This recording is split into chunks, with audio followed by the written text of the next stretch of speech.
Let us begin slowly, and let us not rush. We are going to speak about derivatives, and we will do it in a way that is careful, patient, and repetitive on purpose. The derivative is one of the central ideas of calculus. It is also one of the simplest ideas, once you allow yourself to approach it gradually. A derivative is a way to talk about change, but not just change in a broad sense. It is a way to describe change at a single moment or at a single point, as if we could pause time or zoom in on a graph until the curve begins to look like a straight line. That image of zooming in until the curve becomes almost straight is one of the best mental anchors we have. We will return to it many times. You can think of calculus as learning to speak precisely about two related experiences. One experience is motion and change, like speed or growth. The other experience is shape and geometry, like slope and tangency. The derivative is where those two experiences meet. Let us pause and reflect. We are learning a single concept that has several faces. It is the slope of a curve, it is an instantaneous rate, it is sensitivity to small input changes, and it is the slope of the tangent line. These are not different objects. They are different ways of describing the same object. With that in mind, we move gently into the first major piece, what the derivative means, and how its definition is built from limits of difference quotients. It is worth repeating that the derivative is about change at a point. But how can we talk about change at exactly one point? If we try to measure change using only one point, we have nothing to compare it to. Change needs comparison. So the derivative begins with a very ordinary, very human idea compared to nearby points. Imagine you have a function, a rule that assigns an output to each input. Pick an input value. Now nudge the input slightly by a small amount and see how the output responds.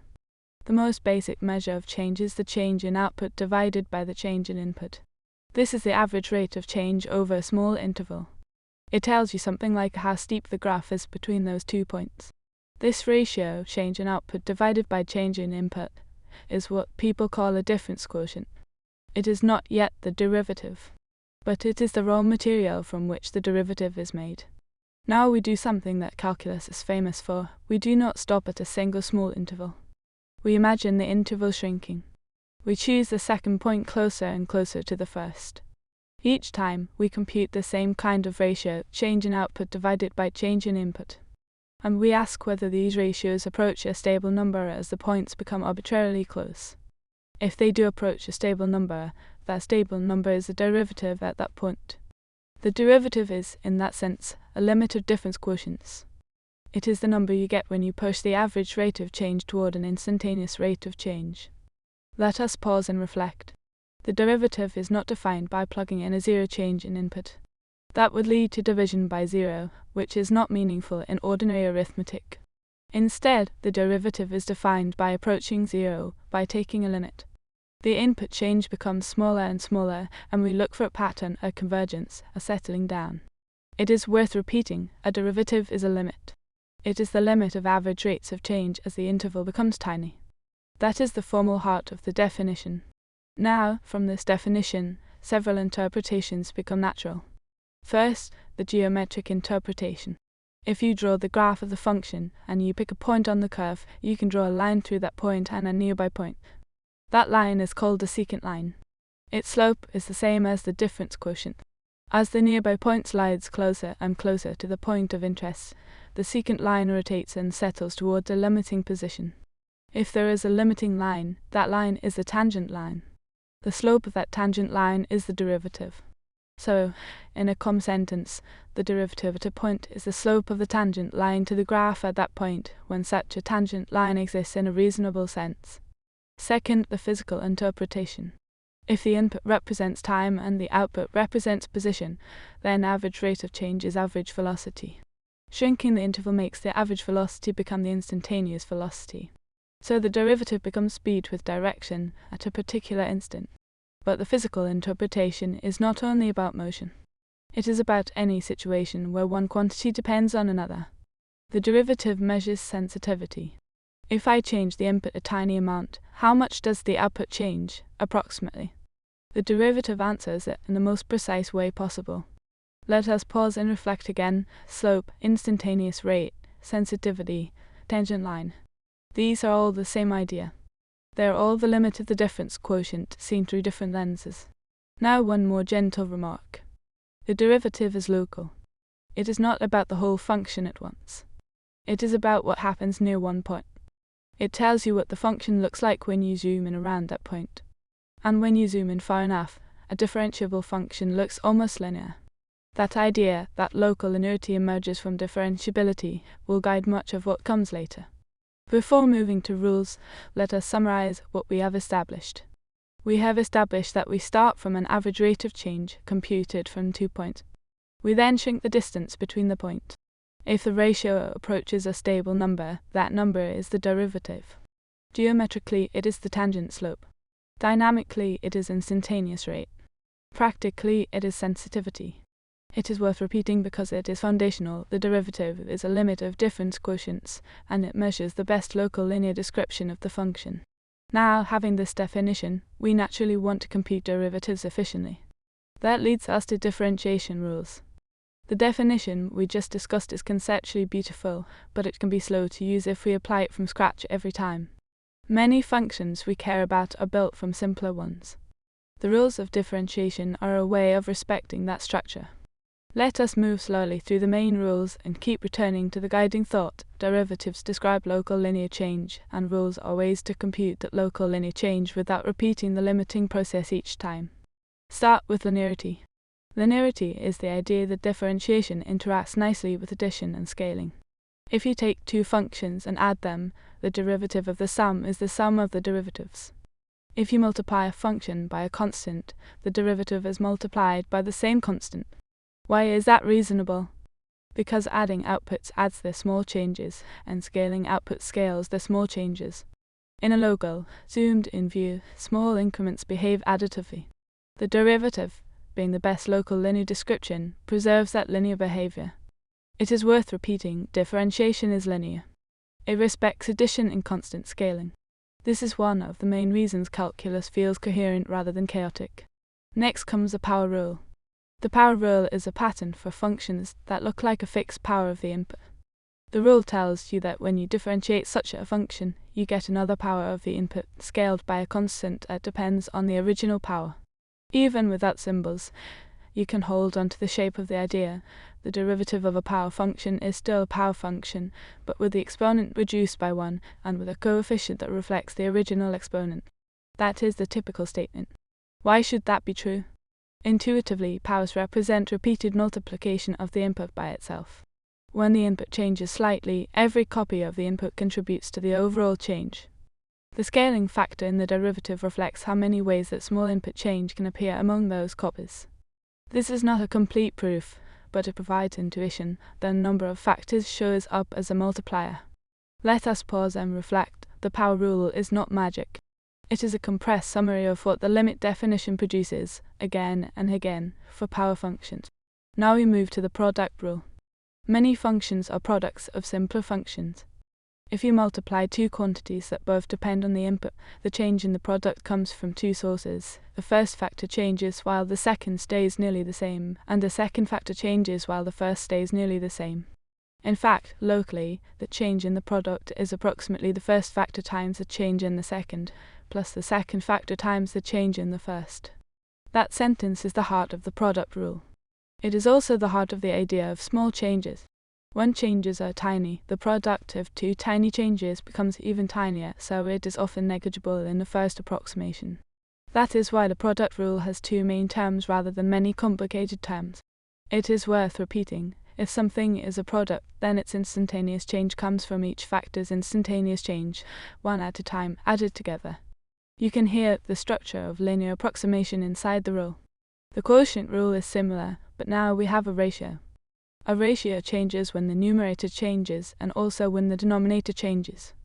The denominator changing is particularly influential because it changes the scale by which the numerator is being measured. The quotient rule is, in spirit, the product rule combined with the idea of differentiating a reciprocal. If that feels abstract, return to the intuition. The derivative measures sensitivity. A ratio is sensitive to both parts. If the denominator gets slightly larger, the whole ratio gets slightly smaller, even if the numerator stays the same. The quotient rule catches that interplay. Now we arrive at the chain rule, and it is worth slowing down further, because the chain rule is not merely another rule. It is, in a deep sense, the governing law for composed change. Composition means you do one function, then feed its output into another function. In real life this happens constantly. A quantity depends on another quantity, which depends on another. For example, a physical measurement might depend on temperature, which depends on time. Or a cost might depend on demand, which depends on price. Chain rule says, the rate of change of the final output with respect to the original input is obtained by multiplying the rate of change of the outer dependency by the rate of change of the inner dependency. In plain language, you pass changes through the chain. Let us pause and reflect. If a small change in the input causes a certain small change in the intermediate quantity, and that intermediate change causes a certain small change in the output, then the overall effect is the product of those sensitivities. It is like converting units. You convert input change into intermediate change, then intermediate change into output change. It is worth repeating, the chain rule is how calculus respects layer dependence. If one thing depends on another, which depends on another, derivatives multiply along the chain. And notice how this returns us to the definition again. The derivative is built from comparing nearby values. In a composition, a small shift in the original input leads to a small shift in the in output, which then produces a shift in the outer output. The chain rule formalizes exactly that. Let us summarize the rules we now have in our hands. Differentiation is linear, it distributes over addition and respects constant multiples. There is a reliable rule for powers. There is a rule for products that adds two contributions. There is a rule for quotients that balances numerator and denominator change. And there is the chain rule, which tells us how to differentiate a composition by multiplying sensitivities. Now, rules are powerful, but they typically assume you have expressed your function in a certain explicit way. Sometimes relationships are not presented explicitly. Sometimes the input and output are tied together by a constraint. This leads us, gently, to implicit differentiation and related rates. It is worth beginning this section with a very calm observation. Not every relationship comes to us as output equals a function of input. Sometimes we have an equation connecting two variables, and neither variable is neatly isolated. Yet the relationship is still real, and the rate of change is still meaningful. Imagine a curve in the plane described by a constraint. The constraint says that the pairs of values are linked. Even if we do not solve for one variable as a function of the other, the curve still exists. And at most points on that curve, you can still ask about the slope of the tangent line, meaning the derivative of one variable with respect to the other along that curve. Implicit differentiation is the technique for extracting that derivative directly from the constraint. How does it work, in words? You treat the equation as something that remains true as you move along the curve. If the equation remains true while the variables change slightly, then the total change of the left side must match the total change of the right side. When you differentiate each part, but whenever you differentiate a term involving the variable that depends on the input, you remember that it changes indirectly. That is the chain rule appearing again. Let us pause and reflect. Implicit differentiation is really an application of the chain rule plus the idea that a constraint remains satisfied. The relationship is not broken when you move. The derivative you compute is the derivative along the curve defined by the constraint. It is worth repeating. Constraints define relationships even when the dependent variable is not solved explicitly. The curve can still have a slope. The derivative can still exist. Now let us connect this to related rates, which is one of the most conceptual applications of derivatives. Related rates problems are about multiple quantities changing over time tied together by an equation. The key idea is that the quantities are linked, they cannot change independently. A change in one forces a change in the other, because the relationship must remain true.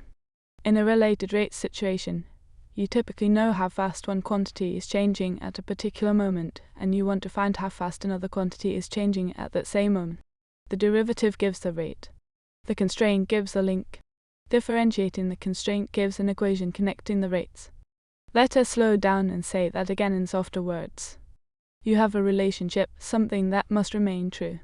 Time passes, so quantities evolve. You differentiate the relationship with respect to time, because time is the common driver. When you differentiate, you use the chain rule for any quantity that depends on time indirectly. Then you plug in the moment's known values, because the rates often depend on the current state. Finally, you solve for the unknown rate. A common point to emphasize is that related rates is not about complicated algebra. It is about understanding that the derivative is an instantaneous rate and that rates are connected when quantities are constrained. Let us pause and reflect once more. The chain rule is present again. Even if we do not see it at first, it is always behind the scenes whenever one quantity depends on another. It is worth repeating, implicit differentiation and related rates are both about hidden dependence. Just because a variable is not written as a function does not mean it is not functioning as one locally. Locally, near most points, one variable often does respond to the other, and the derivative captures that response. Now we move to higher derivatives and what they tell us about shape, and we also connect derivatives to local approximation, the idea that derivatives give a zoomed-in truth. We have spoken about the derivative as slope and instantaneous rate. Now we ask, what about the derivative of the derivative? What does it mean to differentiate again? The second derivative measures how the first derivative changes. If the first derivative is slope, the second derivative describes how the slope is evolving as you move. If the first derivative is velocity, the second derivative is acceleration. Again, this is not limited to physics. It is a general pattern. The first derivative measures change, the second derivative measures the change of that change. Geometrically, the second derivative is tied to concavity. Concavity is about whether a curve bends upward or bends downward. If the slope tends to increase as you move to the right, the curve is bending upward. If the slope tends to decrease, the curve is bending downward. Let us pause and reflect. Concavity is a statement about the behavior of tangents. If the tangent lines become steeper as you move, you feel an upward bend. If they become less steep, you feel a downward bend. The second derivative encodes that tendency. It is worth repeating, the first derivative tells you the tilt, the second derivative tells you how the tilt is changing. Tilt changing is bending. Though the second derivative is a measure of curvature in an intuitive sense. Now higher derivatives beyond the second continue this pattern, though their geometric interpretation becomes less immediate. The third derivative describes how concavity changes, and so on. But often, in basic calculus, the most important higher derivative is the second, because it controls many qualitative features, where the function is curved upward, where it is curved downward, and how the function behaves near critical points. Now let us connect derivatives to local approximation, which is one of the most powerful and common conceptual outcomes of differentiability. When a function is differentiable at a point, it behaves at very small scales, like a line. This is the zoomed-in truth idea. The derivative gives the slope of that line, and the function's value at the point gives the line's height there. Together, they create a simple linear approximation near the point. This approximation says, in words, if you move the input a little, the output changes by approximately the derivative times that small input change. That statement is the practical meaning of the derivative as sensitivity. It is worth repeating, slowly, a small change in the input produces a predictable, approximately linear change in the output. The proportionality constant is the derivative at that point.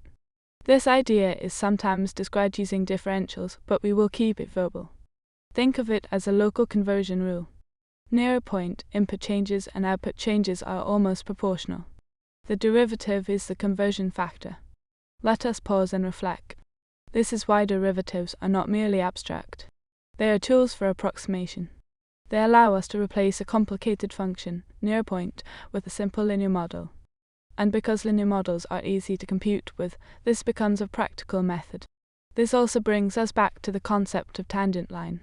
The tangent line is not just a geometric object. It is the best linear predictor of the function near the point. The tangent line is the simplest model that matches the function's value and slope at that point. And now, if we add the second derivative, we get a slightly richer local model, including curvature. But even the first derivative alone provides the essential first approximation. Let us summarize what we have established in this section. Higher derivatives describe higher order change. The second derivative describes how slope changes, which corresponds to concavity and curvature intuition.